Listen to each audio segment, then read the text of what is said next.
Working hard on my stump, what's the problem? I ain't had shit to show, being modest. Now it's grams of the wax for my conscience. LeBron James in LA, you're on college. I've been jumping on them planes like a hobby. Still moving with the pack like my partners.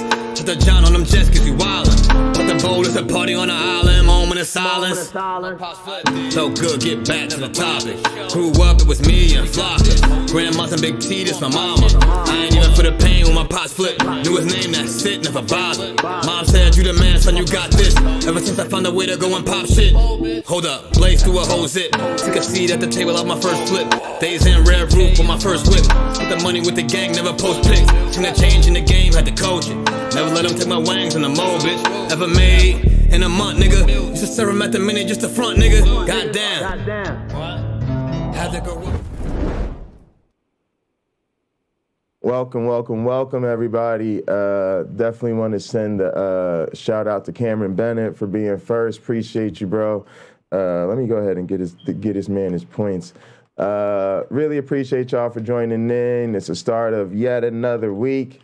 Y'all know how we do it. We out here with Cliff. That's the right way to start your week, right? So, got to get it done. Let me go ahead and put up to meeting view so that Cliff and I are a little bit bigger here. Also, it's got me showing my animes. That's a little weird. All right, there we go. Yeah, me and Cliff were just chatting a little bit. For those of y'all that are unfamiliar, this is Cliff Bohm. He's one of my major collaborators.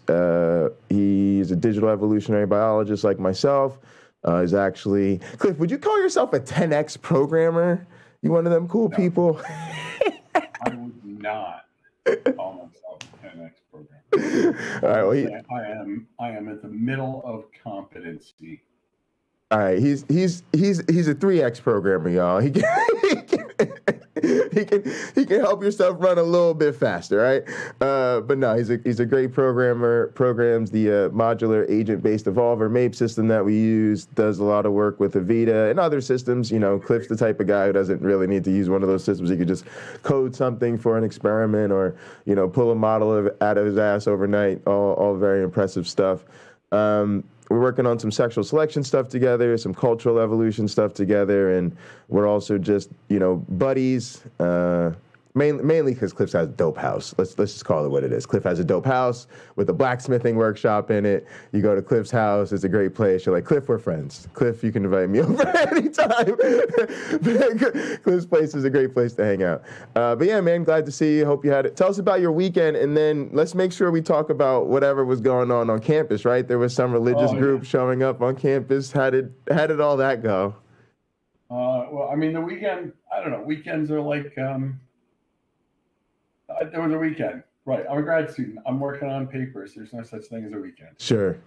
That's fair. They all meld together.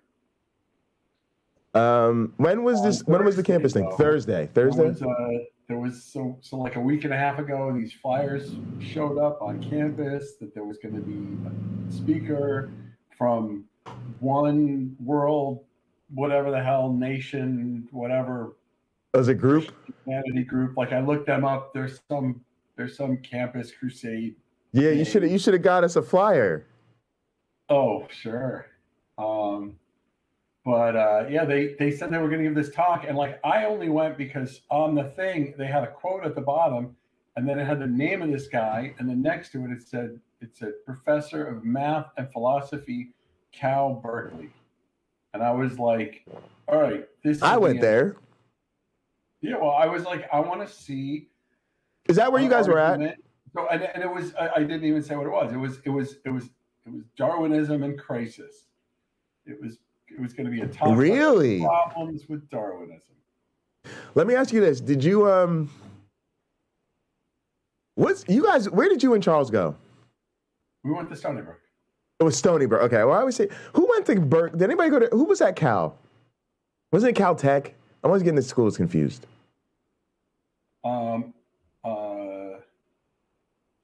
Where, that's where Charles was, right? Yeah. So that was where Charles was, but not when Cal Berkeley. My brother got his PhD at Cal Berkeley. Okay, but that's not where you met Charles. You met Charles in New York.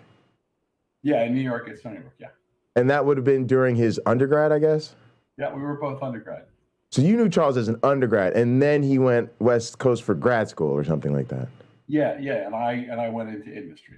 I see. Okay, you're helping us fill in. We're filling in the backstory. All right, guys, so if y'all don't know the connection here, y'all know I use Avita. Some of y'all know there are people like Sal out there who are these Avita, these Avita counter-apologists, right? They're always telling us Avita's bad, it doesn't work, you shouldn't use it.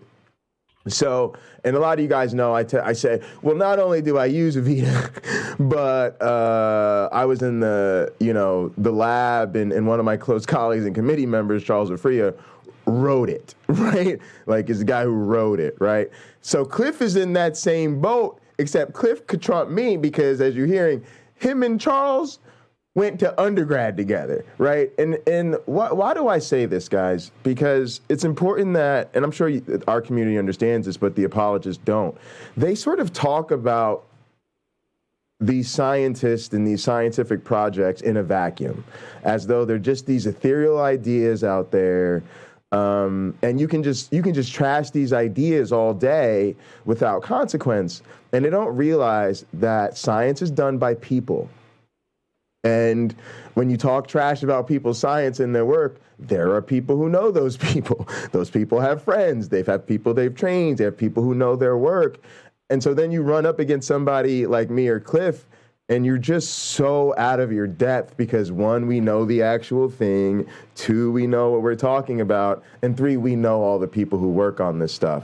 And so when you start saying stuff like, well, LNCA and his team really can't prove anything with that Avita, we're like, you already don't know what you're talking about because he didn't write the program, and it's just, guys, it makes these people look real bad. That's all I'm getting at. But I do think it's super cool that you guys see this history with us. When I tell you these are my friends, these are people, we all know each other, we're all friends, you see that, right? These aren't just randos to us. Charles is someone Cliff has known his whole life now, right?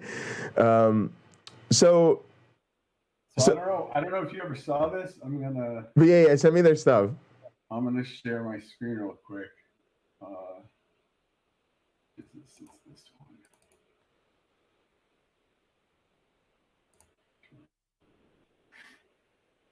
So this is oh my goodness.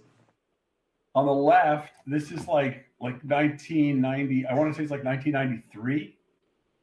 And that's Charles, Chris Adami, Titus Brown, and me in the back. And then wow, 20 years later, so this is a little while after I moved to Michigan. Yeah. There's us again. Wow. That's what we looked like back when. So Chris was in school, was an undergrad with you guys too? Chris was at Stony Brook and went to Caltech, and Charles followed him there. Oh. So Charles was working for Chris. If I had been at MSU one more year, probably I would have ended up working for Chris also. Charles just started working with him on my last year there.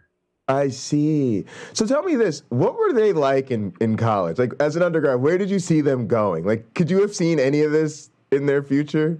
Oh, yeah. Really? Yeah. I mean, yeah, Titus was Titus. If you know Titus, you know what that means. And Chris was Chris, which, again, if you know Chris, you know what that means. Charles so was he in physics already, Chris? Like, he was super... Yeah. Wait, did I mess up my... Yeah, he just changed view or something. Yeah, no big deal. There we go. But Chris was already, y'all were like, Chris is an uber physics genius. Well, they were doing Tierra at the time. It wasn't Avita yet, it was Tierra. They were doing Tierra in college? Yeah, Tierra was just like, that's when they were writing Tierra, like right around then. Dude, that's weird that y'all were doing that. Yeah, but that's weird though. Like, undergrads don't do stuff like that. People are drinking, Charles partying. Was already an Uber kin, so Really? Oh, Charles like didn't study. Charles never studied. We were taking the same classes together. We TA'd courses together, and he never studied. I studied my ass off, and I got like B's. He didn't study. He got A's, and then he goes to Caltech, and he goes, "Man, you have no idea. I have to actually work." And I go, "Oh." I have no idea. You're like, I have no idea. You have no idea. I feel so hard for you. I feel so bad. It's terrible. Yeah, y'all. That's how y'all can tell Cliff, because I'm on Team Cliff, y'all. Look, we can tell you. A lot of people tell us, you guys are so smart. You guys are whippersnappers. Everything comes easy. Fuck y'all. I was the hardest working student in all my classes. Ask any of my classmates. I sat in the front. I went to office hours. I read before class, during class, and after class. Right. So I was never that person who felt like they didn't have to study for whatever it is. That stopped in like. I could not study through like fourth grade, right? Then my mom put me in Catholic school. I was done. But yeah, I'm not. I just want to make it clear. Jay is not one of them don't study people. I'm one of them people. I need the study guide, the syllabus, all of that. So yeah, tell us about this event. If you can remember the name of the group, that'd be great because I'd love to look them up. But it was. Also, just want to say hi to Melody. I noticed she snuck in. I saw her comment. Sometimes I just wait for a pause in the conversation to acknowledge the chat. But also, Cameron, really excited to hear that you're reading Tower of Babel. Cameron said he'll look him up too. Yeah, Cameron will look him up. But yeah, Cameron, I'm glad you got Tower of Babel. So Cliff, my friend Cameron ordered Tower of Babel because I'm reading through Rob's book online, right? Because, okay. It's like so they could follow along with my class, because they're doing the Avita Ed stuff. And so Cameron, my mod, he ordered Rob's Tower of Babel book, but they sent him like an actual Tower of Babel, like religious indoctrination children's book about the Tower of Babel. Even though he showed me the thing he ordered from us, it was supposed to be Rob's book, and they sent him the wrong thing. They sent him an actual Tower of Babel book. So I ordered him a new one because I felt so bad. I said, the poor guy. So I sent him one. So he said he just got it so he could start reading. Because how bad do you feel like you get your community to actually read your shit and then they get the wrong book in the mail? That's garbage. It's just fucking garbage. Oh man, it's so funny. Yeah, Cliff's it's Cliff Bohm, guys. Cliff's the guy I'm talking to. All right, so yeah, what was this group saying? And was this about? Okay, so was it outside? Where was it at? Like, what? Give us a visual. It was in a classroom. It was over by the stadium, but like it was supposed to be.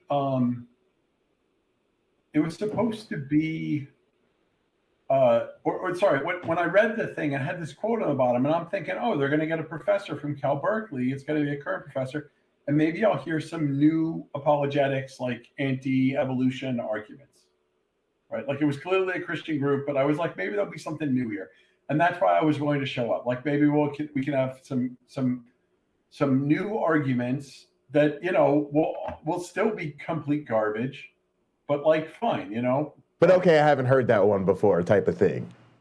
Yeah, exactly. And I go, and what's up, Logan? The guy whose name is on the thing, they're like, oh, no, he's not here. I mean, I don't find out till afterwards. It's like, oh, that was just a quote. And there's a name of a book that they're talking about. I'm looking at the wrong thing. There's a name. Sometimes I look at the YouTube and I'm out of. Got you. And then I'm like, Jay, you're muted, but you're not muted. I'm just an idiot. But it's just I just figured out. All right, I figured out how to do this. All right. Anyway, it was a preacher, and it was like, imagine if you went to a Hovid presentation, like Hovid gives you a lecture about why evolution doesn't work, and exactly what that would be like, except the guy had like as weak as Hovid's humor is, at least he's got some jokes in there. This was just an hour and 20 minutes of like Gish Gallop garbage. And it was the newest argument was maybe 20 years old. They were talking about protein complexity. That was like the newest argument. And I was just, by the end, I went off on a guy because at the end they were talking about something, and one of the guys, they actually brought in a guy who's supposedly like a biologist, chemist, and he says, this thing comes up of like, oh, there are 200,000 proteins in the human body and they all have to be there. And I'm like, hold on a minute.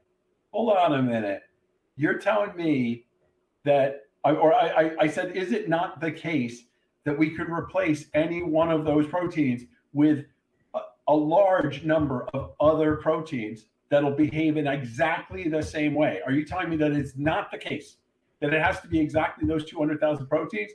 And he starts out with the word no. And at that point, I just go, you're a liar. And I'm sitting on the other side of the room, so I was shouting. I'm like, you're a liar. You're lying. That's not true. There's only one answer to this thing. Yes. And the guy's like, look, if you're not going to let me talk, I'm not going to answer. And I was just like, I don't care. Like, I don't care. You're lying. Like, for every protein. And then so somebody else who was actually, there's a friend I have, and he was sitting there, but he was on the other side of the room, and he goes, well, I can try to answer this.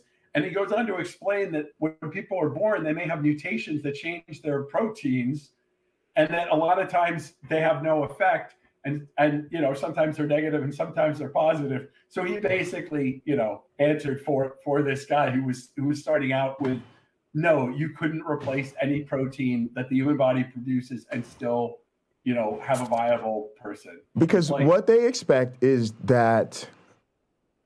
This is so interesting, Cliff, because what I think what you just mentioned is my number one critique of actually evolutionary biologists. And again, I gotta hang the asterisks for the day. Not all evolutionary biologists, just like we say, not all Christians.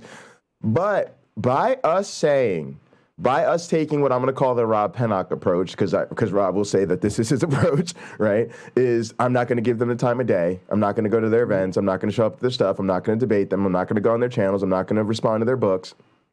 That's what they expect. They now expect I can show up at your campus. Literally, think about this. I asked Mike, me and Mike have been trying to, you go somewhere and your advisor's supposed to help you get a job, right? So I keep going, hey, Mike, I'm doing all this great experimental evolution stuff. You know, where are all the great departments for this? You know, where can I go do all this great, you know, experimental evolution stuff, especially my computational stuff, my LNCA likes. And you know what he keeps going? Oh, I hate to tell you this, Jay, but you just graduated from that place. Right? Because Beacon, right? Beacon's the answer, right? I mean, compared to most of these other schools and these, you know what I mean? You're not going to get more. You're not going to get Linsky, Pennock, Adami, and Ofria together at, you know, the University of Idaho, right? We'll see what happens. So, but anyway, that's what he says. But here's my point. What are these guys doing? They are comfortable going to where all of these people work, where they arguably have their most influence. You know, the university that's literally supposed to be hanging their banners, right? And they expect I can walk onto your campus, reserve a lecture hall, trash your entire field, and nobody who knows enough to correct me will even bother to show up. You threw a wrench in the whole plan just because they didn't expect anybody who wasn't there to just sniff their farts to even take the time to show up. Right? So when you show up, he's just like, okay, I can just lie, right? I can just go straight into, I can just stick with the script, and then y'all throw it off. Go ahead. Three things. First, at least a third of the people in the room were not drinking the Kool-Aid. Maybe more. So there were probably maybe 25, 30 people there. And so they underestimated that. They came in a little too confident. Well, no, I mean, the thing is they got an answer for everything, right? I mean, they have an answer for everything. So it's like, you know, whatever. You just can't, I don't know what to say. It's like, they're no matter what you say. So like after the talk, I was talking with one of the organizers because I said, like, you know, your poster was a bit misleading because I thought this guy was actually going to be here. And they said, "Oh, we're sorry about that. That you know, we should you know, do better about that." Because like all they have to do is say who's going to be speaking at the thing. And the thing was, it was just some preacher. This guy didn't know anything. He wasn't a scientist. At one point, he said something. He said something about scientists, and he said, "You know, I can't think like that or something like that." And I'm from the back of the room. I'd go, and that's why you're not a scientist. It's like, you know, it's like, dude. You literally just said why, but exactly. It was just that they. So I'm talking with one of the organizers afterwards, and I'm very worked up about this whole thing, as you might be able to tell. Yeah, yeah. It's still like it's almost like a week later, and I'm still working. You should be. No, I get it, man. So it's an attack on your work. Afterwards, and I say, would you be willing to host? Because they host an event every week. I said, would you be willing to host an event? I can come and I can show you guys digital evolution, and I can show you that you could start with randomness, and if you have randomness, an initial random state plus random changes and selection, you can end up with complexity and functionality and intelligence, right? And everything else. So go ahead. Right. Yeah. You can get to, I don't want to say intelligence. Yeah, you didn't want to go there. You didn't even want to hurt them. Yeah. But I don't have to go there, right? Right. I can end up with complexity, and I can end up with evolved behavior. And the thing is, I could start a run like at the beginning of the talk, and I talk for 30 and it'll be minutes, done. And at the end of the talk, I would have evolved things. Cliff, I need you to say that two more times. Hang on, Cliff. Cliff, I got to stop you. I always say when something's important, you got to do the Martin Luther King rule of 3. Say that shit 2 more times, Cliff. Say it again. You could start with what at the beginning of the meeting and end with what? With the proof. Here you go. You start with a random string and you randomize it over time and you perform selection and you get order. Guys, he is not saying I could bring you in my lab and start a research experiment and 30 days later, or I'll have you read a biology textbook. He's saying we'll start a meeting. I'll show you a random string of numbers that can't do shit. Can't do anything other than make another string of numbers that can't do anything. You and I can have a nice little 10, 15-minute conversation. At the end of that conversation, that population will be doing all sorts of flips and back tricks. But, I mean, that's crazy, y'all. Minutes, they'll do more, and if you give me 4 hours, they'll do more. But I don't need more than 4 hours.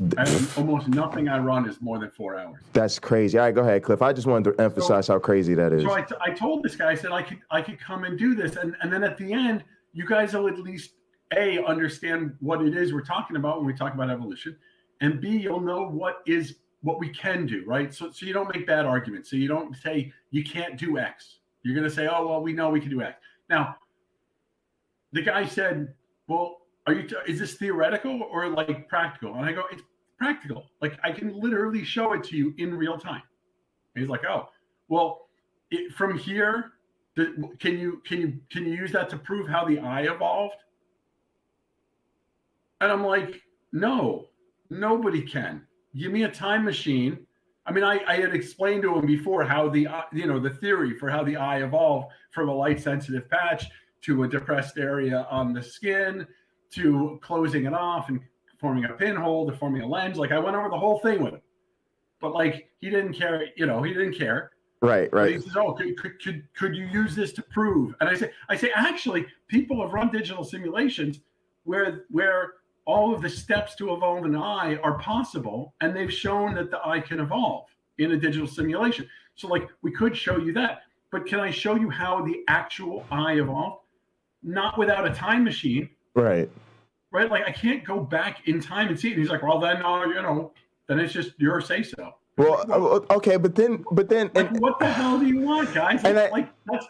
That's just not how this works. Yeah, and I know you were supposed to be talking about science, but then I want to go, so then you need so then you need a time machine for Jesus, right? Like, you're definitely not going to believe in Jesus without a time machine, right? Like, that's what these people, right? Because they would have to, we would get to say that to them, right? Like, just show me, just prove to me that he died. Prove to me that he rose 3 days later. Prove to me that he appeared to the 500, and I'll get on my knees tonight. Yeah. But it's of course you can't even go there with these people. And the thing that made me exasperated when you told the story was just hunting for the bad question, right? I always say, like, and I think Cliff is demonstrating this. I always say, guys, look, as an educator, we take this stuff very serious. Let's just keep it simple. When somebody comes into my classroom, let's say complete perfect knowledge of evolution is a 10. If they're starting at 0, that's cool. My job is to get them from 0 to as close to 10 as I possibly can. But these people are starting at like -15. They have been so indoctrinated that not only do they not have a clue, but they're not a blank canvas anymore. They're not at 0. They're covered in muck and crap and filth, and we have to scrape it off and power hose it off and get surgeons in here just to get them to zero. It's worse. Just to get them to zero. Go ahead. They've gone down the micro versus macro evolution route. And so there was one person I was talking to afterwards, and she was all about, well, yeah, I mean, I accept microevolution, changes within a kind. And I explained ring species. Because I said to her, is a snake and an iguana the same species? And she goes, no, I wouldn't think so. I said, okay, let's talk about ring species. So you got a mountain range, and all the way in the north, you got two lizards that live along the mountain range from south to north, and the two that are 50 miles apart, they can mate and produce an offspring. And then the one that's 50 miles north of there, they can still mate and make an offspring. And the one that's 50 miles north of there, they can still mate and make an offspring. But by the time you get to 1,000 miles north, the ones all the way at the south, they can't mate with them anymore. They're so different that if they try to mate, they're not going to produce an offspring. Now, imagine if some time passes and the ones up north, it's a bit colder. And so they get more fatty tissue on their body, and they get a long hibernation period. And the ones in the south, it's kind of deserty, and they actually get rid of their legs.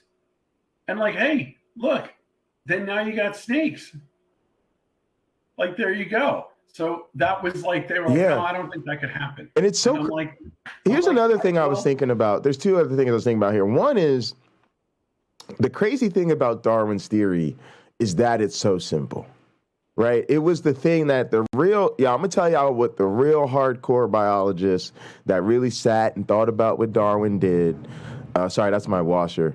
And that really it kind of registered how big his shit was. When they really thought about it, most of them said this.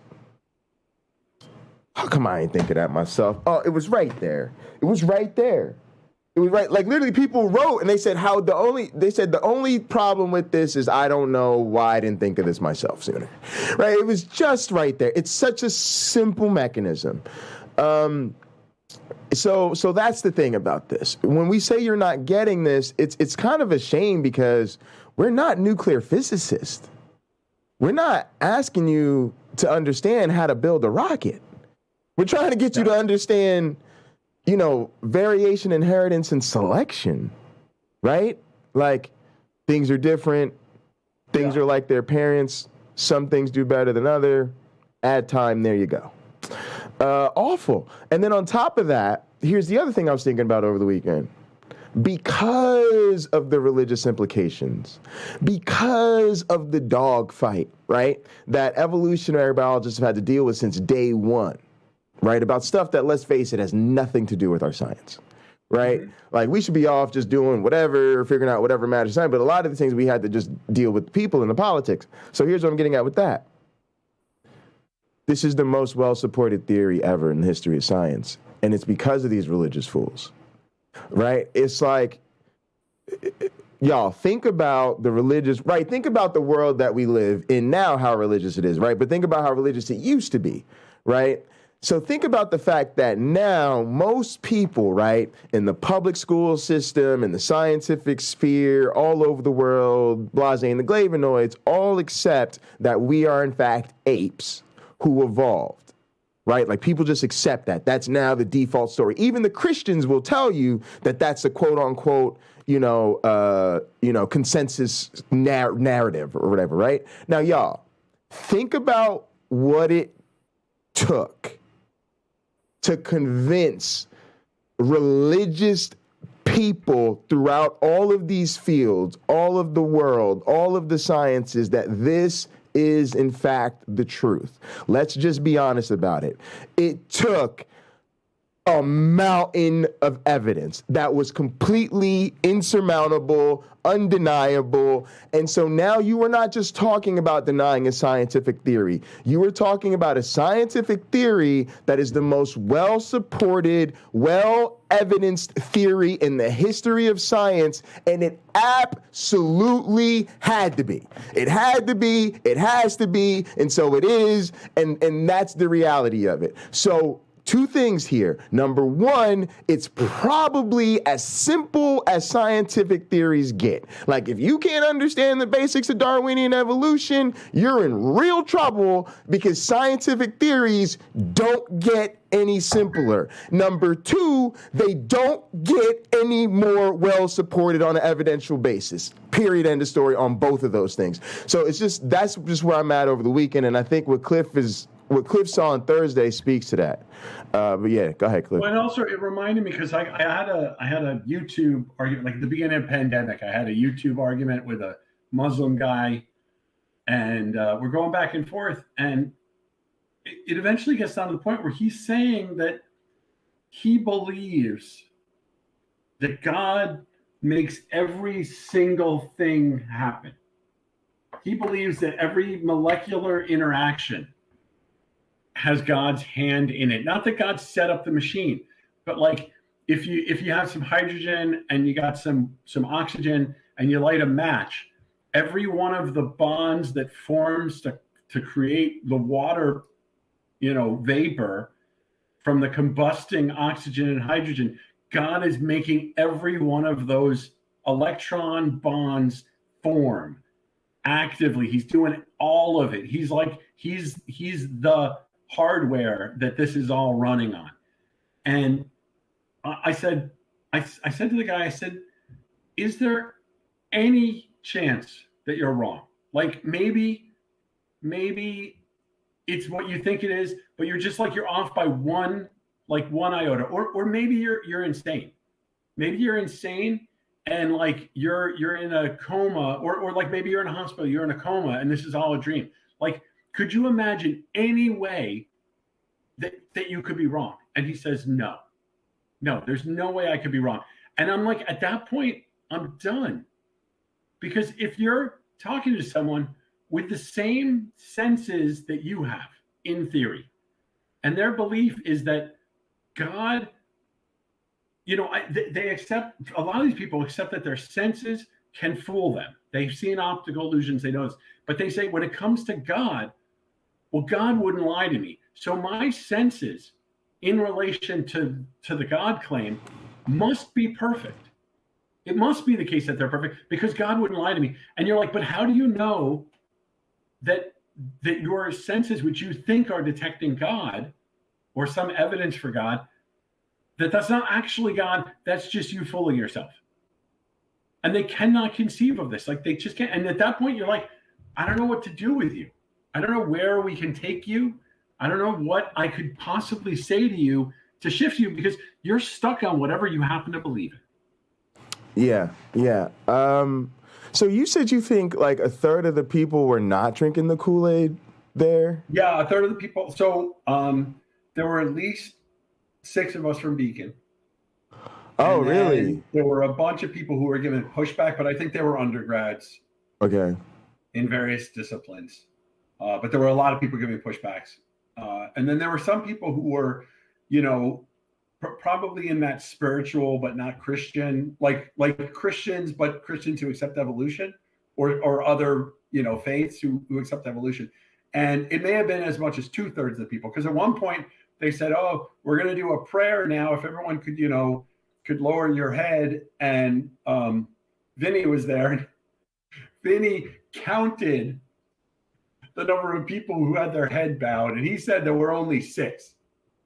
So by his reckoning, It was only like 15, 20% of the people there were actually drinking the Kool-Aid. But I think it was more than that. Okay. But you think it also, and you would also assess that this didn't go well for this person. Sounds like it was a mess. The thing is, at the end, I totally lost my temper, like on the one guy. And part of it was just, this thing was over an hour.